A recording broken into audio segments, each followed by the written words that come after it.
This week, a group of countries may approve what's widely seen as the first carbon tax on the global shipping industry. The International Maritime Organization is poised to approve new levies on ships for their emissions. Payments would become mandatory near the end of the decade and are designed to get companies to cut back emissions substantially by mid-century. But the Trump administration argues it's a harmful tax and is threatening tariffs. William Brangham has a look now at a key business player who's attracting attention for his efforts to make that industry and others greener. Sailing into New York Harbor, it may look unremarkable, but the Green Pioneer is a ship with a difference. It's the first cargo ship partially powered by green ammonia, a carbon-free fuel that some say could help decarbonize the notoriously dirty global shipping industry.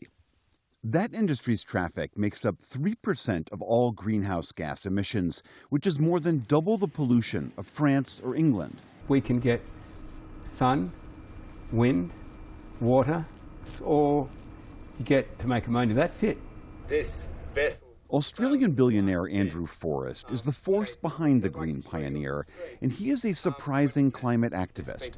Forrest runs Fortescue, one of the world's largest iron ore mining companies.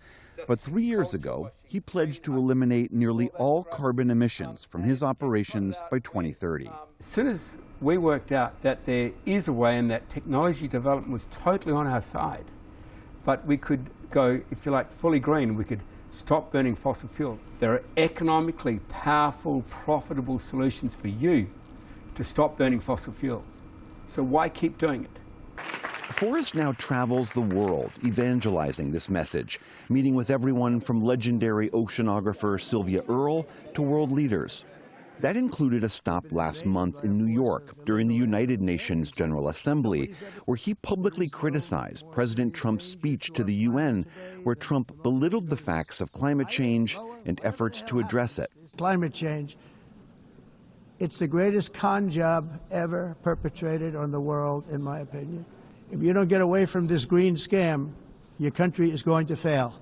I want to say to the President, you had no basis of fact to make that statement.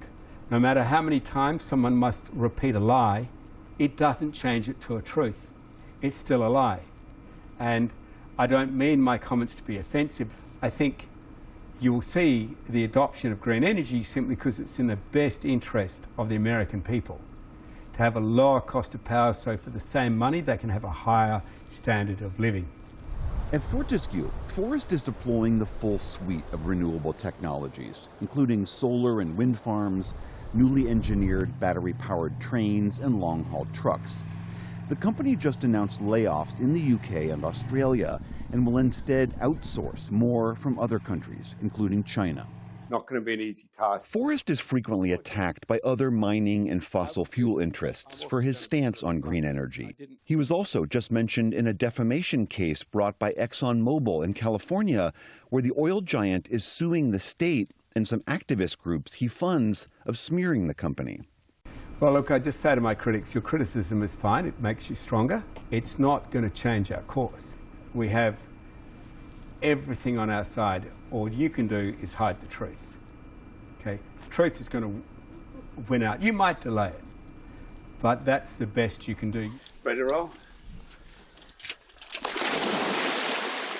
So how did a mining executive, a man whose past carbon footprint is likely bigger than some small island nations, end up a climate advocate? Forrest says it was two things. One, after studying for a PhD in ocean ecology a decade ago, he learned the true extent of the climate crisis. And two, the rapid evolution of green energy technology convinced the capitalist in him that he could make a difference and make a profit. All of this ecosystem of creating 24/7 energy, but the cheapest in human history. Unapologetically green. Why green? Not because we're woke, but because we are ruthlessly good business people, and we are taking the best choice to create the greatest margin for our shareholders and our countries. Sailing his ammonia-powered ship into New York was another part of Forrest's clean energy pitch. He also wanted to pressure delegates who were about to vote at the International Maritime Organization, the IMO, on new binding clean emission standards for the shipping industry.